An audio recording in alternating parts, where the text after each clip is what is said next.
22 സങ്കീർത്തനം കൂടാതെ 23 സങ്കീർത്തനം അർത്ഥവത്താകുന്നില്ല. ഇവിടെ 3 സങ്കീർത്തനങ്ങൾ ഒരുമിച്ച് പോകുന്നവയാണ്. 22, 23, 24. അവയെ ഇടയ സങ്കീർത്തനങ്ങൾ എന്ന് വിളിക്കാവുന്നതാണ്. ഈ 3 സങ്കീർത്തനങ്ങൾ നമ്മുടെ കർത്താവിൻ്റെ 3 വിധത്തിലുള്ള ചിത്രം നമുക്ക് തരുന്നു. 22 സങ്കീർത്തനത്തിൽ അവൻ നല്ല ഇടയനാകുന്നു. നമ്മുടെ കർത്താവായ യേശു തന്നെ ഇങ്ങനെ പറഞ്ഞു, ഞാൻ നല്ല ഇടയനാകുന്നു, നല്ല ഇടയൻ ആടുകൾക്ക് വേണ്ടി തൻ്റെ ജീവനെ കൊടുക്കുന്നു എന്ന്. യോഹന്നാൻ്റെ സുവിശേഷം 10-ാം അധ്യായത്തിൻ്റെ 11-ാം വാക്യം. 23 സങ്കീർത്തനത്തിൽ യേശു വലിയ ഇടയനാണ്. എബ്രായ ലേഖനത്തിൻ്റെ അവസാന ഭാഗത്ത് നൽകിയിരിക്കുന്ന ആശീർവാദ വചനത്തിൽ ഈ പേര് പറഞ്ഞിരിക്കുന്നത് ശ്രദ്ധിക്കുക. നിത്യനിയമത്തിൻ്റെ രക്തത്താൽ വലിയ ഇടയനായ നമ്മുടെ കർത്താവായ യേശുവിനെ മരിച്ചവരുടെ ഇടയിൽ നിന്ന് മടക്കി വരുത്തിയ സമാധാനത്തിൻ്റെ ദൈവം നിങ്ങളെ അവൻ്റെ ഇഷ്ടം ചെയ്യുവാൻ തക്കവണ്ണം എല്ലാ നന്മയിലും യഥാസ്ഥാനപ്പെടുത്തി തനിക്ക് പ്രസാദമുള്ളത് യേശുക്രിസ്തു മുഖാന്തരം നമ്മിൽ നിവർത്തിക്കുമാറാകട്ടെ. അവൻ എന്നേക്കും മഹത്വം. ആമേൻ. എബ്രായ ലേഖനം 13-ാം അധ്യായത്തിൻ്റെ 20-ഉം 21-ഉം വാക്യങ്ങളാണ് ഞാൻ വായിച്ചത്. 23-ാം സങ്കീർത്തനം നമ്മുടെ കർത്താവിനെ വലിയ ഇടയനായി വെളിപ്പെടുത്തുന്നു. തുടർന്ന് 24-ാം സങ്കീർത്തനത്തിൽ യേശു കർത്താവിനെ നാം ശ്രേഷ്ഠ ഇടയനായി കാണുന്നു. എന്നാൽ ഇടയശ്രേഷ്ഠൻ പ്രത്യക്ഷനാകുമ്പോൾ നിങ്ങൾ തേജസ്സിൻ്റെ വാടാത്ത കിരീടം പ്രാപിക്കുമെന്ന് 1 പത്രോസ് 5:4 വായിക്കുന്നല്ലോ. അതുതന്നെയാണ് ഇവിടുത്തെ ശ്രേഷ്ഠ ഇടയനെക്കുറിച്ച് നാം കാണുന്നത്. വേറെ വിധത്തിൽ പറഞ്ഞാൽ 22-ാം സങ്കീർത്തനത്തിൽ ക്രൂശും, 23-ാം സങ്കീർത്തനത്തിൽ ഇടയൻ്റെ വടിയും, 24-ാം സങ്കീർത്തനത്തിൽ രാജാവിൻ്റെ കിരീടവും നാം കാണുന്നു. 22-ാം സങ്കീർത്തനത്തിൽ ക്രിസ്തു രക്ഷകനാണ്. 23-ാം സങ്കീർത്തനത്തിൽ അവൻ തൃപ്തിപ്പെടുത്തുന്നവനും 24-ാം സങ്കീർത്തനത്തിൽ അവൻ രാജാവുമാണ്. 22-ാം സങ്കീർത്തനത്തിൽ അവൻ മരിക്കുന്നു, 23-ാം സങ്കീർത്തനത്തിൽ അവൻ ജീവിക്കുന്നു, 24-ാം സങ്കീർത്തനത്തിൽ അവൻ വരുവാൻ പോകുന്നു. ഇനിയും കേൾക്കണോ? 22-ാം സങ്കീർത്തനം കഴിഞ്ഞ കാലത്തെയും ഭൂതകാലത്തെയും, 23-ാം സങ്കീർത്തനം വർത്തമാനകാലത്തെയും, 24-ാം സങ്കീർത്തനം ഭാവി കാലത്തെയും കുറിക്കുന്നു. 22-ാം സങ്കീർത്തനത്തിൽ ആടുകൾക്ക് വേണ്ടി ജീവനെ കൊടുക്കുന്നവനെ നാം കാണുന്നു. 23-ാം സങ്കീർത്തനത്തിൽ അവിടുന്ന് ആടുകൾക്ക് വേണ്ടി തൻ്റെ സ്നേഹം കൊടുക്കുന്നു, ആടുകളെ അവൻ സ്നേഹിക്കുന്നു. 24-ാം സങ്കീർത്തനത്തിൽ അവൻ പ്രത്യക്ഷനാകുമ്പോൾ തൻ്റെ പ്രകാശം നമുക്ക് നൽകുന്നു. ഈ സങ്കീർത്തനങ്ങളിൽ ക്രിസ്തുവിനെക്കുറിച്ചുള്ള എത്ര മനോഹരമായ ചിത്രമാണ് നമുക്ക് ലഭിക്കുന്നത്. ഇത്രയും മുഖവരയോടുകൂടി 23-ാം സങ്കീർത്തനത്തിലേക്ക് നമുക്ക് നമ്മുടെ ശ്രദ്ധയെ ഇനിയും കേന്ദ്രീകരിക്കാം. ഇത് വേദപുസ്തകത്തിലെ ഏറ്റവും സുപരിചിതമായ ഒരു ഭാഗമാണെന്ന് ഞാൻ പറഞ്ഞല്ലോ. 6 വാക്യങ്ങൾ മാത്രം അടങ്ങിയ ഒരു ചെറിയ സങ്കീർത്തനമാകുന്നുവെങ്കിലും ഇതിനെക്കുറിച്ച് വളരെയധികം എഴുതപ്പെട്ടിട്ടുണ്ട്. ചുരുങ്ങിയ വാക്കുകളിൽ വളരെ മനോഹരമായി രചിക്കപ്പെട്ട ഒരു സങ്കീർത്തനം അത്ര ഇത്. ഈ സങ്കീർത്തനം വായിക്കുവാൻ വളരെ കുറച്ച് സമയം മാത്രമേ എടുക്കുകയുള്ളൂ. ഇതിൽ തത്വജ്ഞാനത്തിൻ്റെ ഭാഷയല്ല ഉപയോഗിച്ചിട്ടുള്ളത്, വേദശാസ്ത്രത്തിൻ്റെ ഭാഷയും ഇതിലില്ല. ഇത് നിയമത്തിൻ്റെയോ ശാസ്ത്രത്തിൻ്റെയോ രേഖയുമല്ല. വളരെ ലളിതവും വളരെ സുപരിചിതവുമായ ഭാഷയാണ് ഇവിടെ ഉപയോഗിച്ചിരിക്കുന്നത്. ഏത് മനുഷ്യനും ഏത് പശ്ചാത്തലത്തിലുള്ള എങ്ങനെയുള്ളൊരു വ്യക്തിക്കും മനസ്സിലാക്കുവാൻ എളുപ്പമുള്ള ഒരു സങ്കീർത്തനം. ദാവീദാണ് ഇതിൻ്റെ എഴുത്തുകാരനെന്ന് എല്ലാവരും അംഗീകരിക്കുന്ന കാര്യമാണ്. എന്നാൽ ദാവീദ് ഒരു ഇടയബാലനായിരുന്നപ്പോൾ ഇത് രചിച്ചുവോ അതോ പക്വത വന്ന ഒരു രാജാവായി തീർന്ന ശേഷമാണോ ഇത് എഴുതിയതെന്ന ചോദ്യം പലപ്പോഴും പലരും ഉയർത്താറുണ്ട്. ഇതിൻ്റെ ഉത്തരം അറിയാവുന്നത് വളരെ പ്രാധാന്യമർഹിക്കുന്ന കാര്യമാണ്. വൃദ്ധനായ ഇടയൻ്റെ ഗീതം എന്നൊരാൾ ഈ സങ്കീർത്തനത്തെ വിളിച്ചിട്ടുണ്ട്. രാജാവായ ദാവീദ് ഒരിക്കലും ഇടയബാലനായ ദാവീദിനെ മറന്നിട്ടില്ല.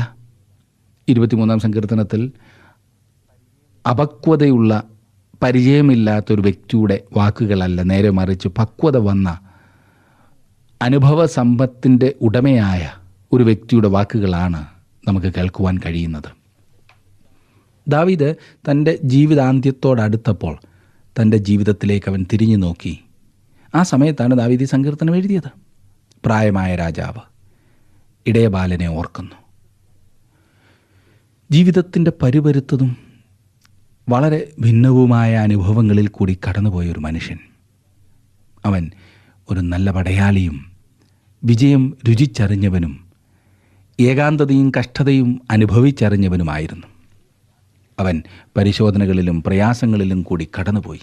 അതുകൊണ്ട് 23-ാം സങ്കീർത്തനത്തിൽ അപക്വതയുടെ തത്വമല്ല, നേരെ മറിച്ച് ദീർഘമായ ഒരു ജീവിതത്തിൽ നിന്ന് ഉളവായ പക്വമായ തീരുമാനങ്ങളും ഫലവുമാണ് നമുക്ക് ലഭിക്കുന്നത്.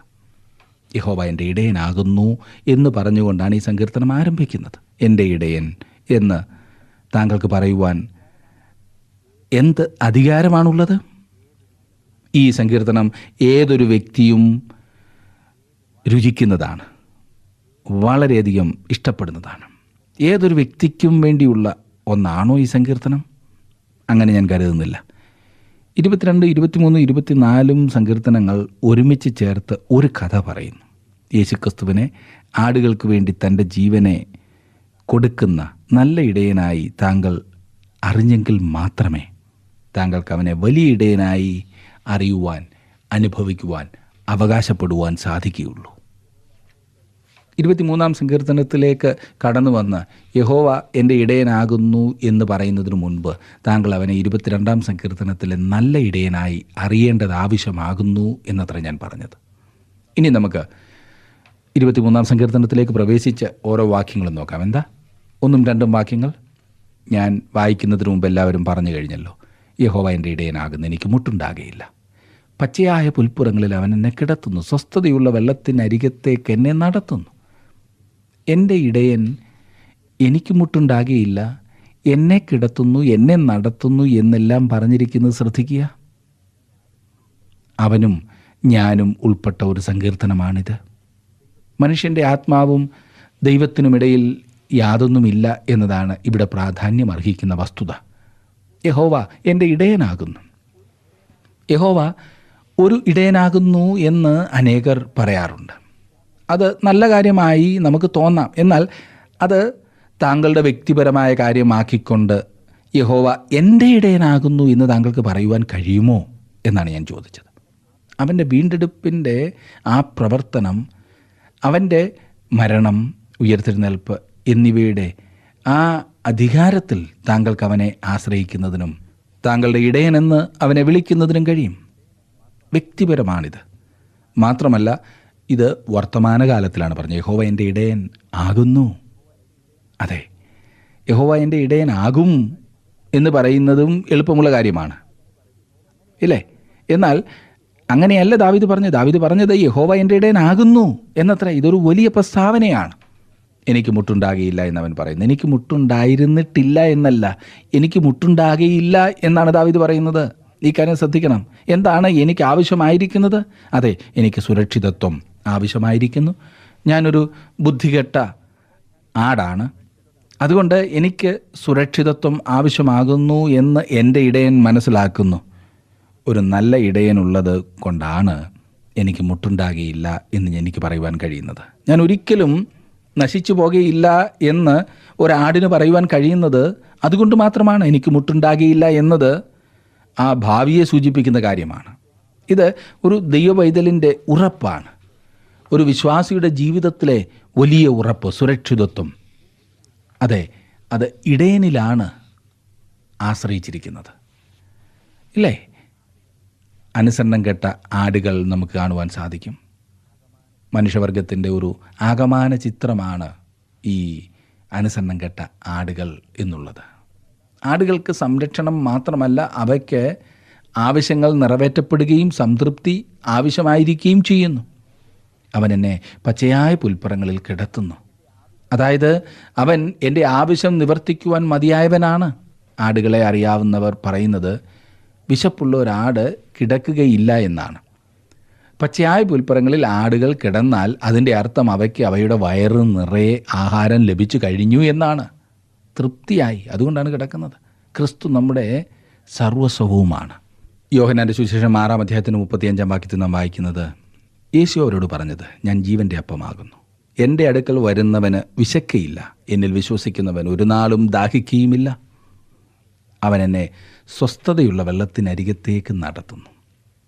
ഇളകിമറിയുന്ന ജലം ആടിന് പേടിയാണ്, അതുപോലെ മലിനജലം ആടിഷ്ടപ്പെടുന്നുമില്ല. ഇതെല്ലാം മനുഷ്യരെ സംബന്ധിച്ചും വാസ്തവം അത്രേ. നമുക്ക് സ്വസ്ഥത ആവശ്യമാണ്. മാനസികമായോ ശാരീരികമായോ ആയ സ്വസ്ഥതയേക്കാളുപരി ആത്മാവിൻ്റെ സ്വസ്ഥതയാണ് നമുക്ക് ആവശ്യം. 55-ാം സങ്കീർത്തനത്തിൻ്റെ 6-ാം വാക്യത്തിൽ ദാവീദ് പറഞ്ഞതെന്ന് ഓർക്കുന്നുവല്ലോ. പ്രാവിനുള്ളതുപോലെ എനിക്ക് ചിറകുണ്ടായിരുന്നുവെങ്കിൽ, എന്നാൽ ഞാൻ പറന്നുപോയി വിശ്രമിക്കുമായിരുന്നു എന്ന് ഞാൻ പറഞ്ഞു. ഇതിൽ നിന്നെല്ലാം പറന്നകലുവാനുള്ള താല്പര്യമാണ് ദാവീദിന് നാം കാണുന്നത്. എന്നാൽ അത് തൻ്റെ പ്രശ്നങ്ങൾക്ക് പരിഹാരമാകുന്നില്ല എന്ന് ദാവീദ് മനസ്സിലാക്കി. ദൈവത്തിൽ തൻ്റെ ആശ്രയം വെക്കുകയും അവനിൽ വിശ്രമം കണ്ടെത്തുകയും അവനു വേണ്ടി ക്ഷമയോടെ കാത്തിരിക്കുകയും ചെയ്യേണ്ടത് ആവശ്യമാകുന്നു എന്ന് ദാവീദിന് പഠിക്കേണ്ടതായിട്ടുണ്ടായിരുന്നു. യേശു കർത്താവ് ഇപ്രകാരം പറയുന്നു: അധ്വാനിക്കുന്നവരും ഭാരം ചുമക്കുന്നവരുമായുള്ളവരെ എല്ലാവരും എൻ്റെ അടുക്കൽ വരുവീൻ, ഞാൻ നിങ്ങളെ ആശ്വസിപ്പിക്കുമെന്ന്.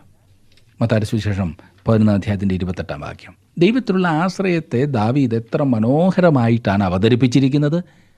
നമ്മുടെ ഇടയനായ, അതെ, വലിയ ഇടയനായ ദൈവം നമ്മെ നയിക്കുവാൻ നാം അവനെ അനുവദിക്കുമ്പോൾ നമുക്ക് സംതൃപ്തി ഉണ്ടാകും, സന്തോഷമുണ്ടാകും, നാം സുരക്ഷിതരായിരിക്കും. ദൈവവുമായുള്ള വ്യക്തിപരമായ ബന്ധമുള്ള ഓരോ വ്യക്തിക്കും ഈ ഉറപ്പുണ്ടായിരിക്കും.